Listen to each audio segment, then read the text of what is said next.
Ung kona frá Sri Lanka fær ekki að heimsækja íslenska systur sína því hún þykir vera of líkleg til að setjast að hér á landi.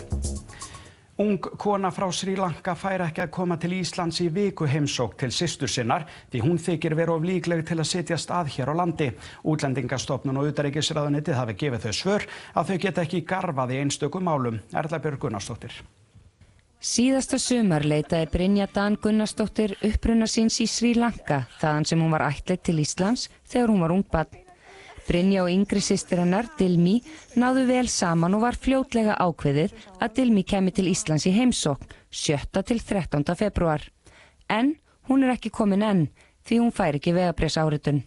Af því að þeir telja hana ekki eiga nógu sterkar rætur eða tengingu við heimalandi sitt, Sri Lanka, og finnst líklegt að hún ætli að setjast að hérna. Hún 22 ára nemi, þannig hún á ekki barn og ekki eign, og sem mér finnst fullkomlega eðlilegt þegar maður 22 ára. En þeim finnst þess ekki nóg að hún eigi móður í Sri Lanka og ömmu sem hún hugsar til þess að áætla það að hún muni snúa heim. Norska sendiráðið sér málefni Íslands í Sri Lanka. Ég búin að tala við Útlendingastofnun og utanríkisráðuneytið og það virðast bara allar dyr lokaðar og við gefum Norðmönnum heimild til þess að sjá svona mál fyrir okkur og þar á leiðandi eigum ekki vera að garfa í einstaka málum, en hins vegar finnst mér ekki rétt að setja allir undir sama hatt og það verður náttúrulega bara að skoða hvert mál fyrir sig. Brynja segir ræðismann Sri Lanka og Íslandi hafa útskýrt málið fyrir sendiráðinu og boðist til að taka ábyrgð á heimsókn systurinnar.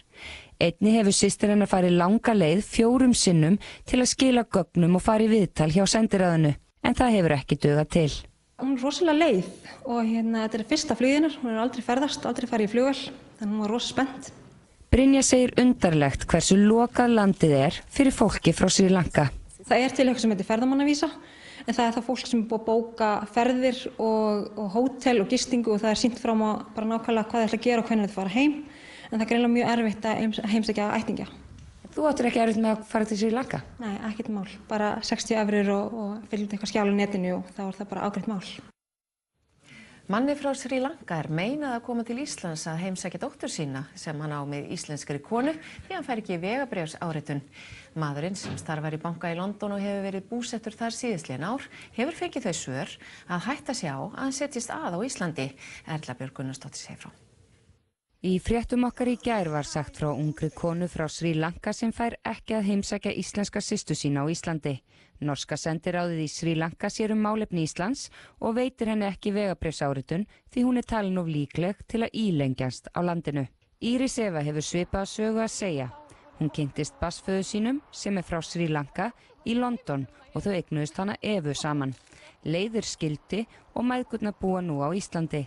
En maðurinn hefur aldrei getað heimsótt dóttur sína. Fyrst þegar hann sækir að fá að koma til Íslands til að hitta dóttur sína, þá voru hann bara örfáa mánuða og hann fær neitun við að fá vísa til Íslands þrátt fyrir að vera á pappírum skráðu hér hann sé barnsfaðir minn og hann líka, ég skrifaði bréf með það sem ég sagði að ástæða heimsóknar væri að hann fengi að sjá dóttur sína og ég þyrfti ekki að ferðast með hana, bara pínu litla.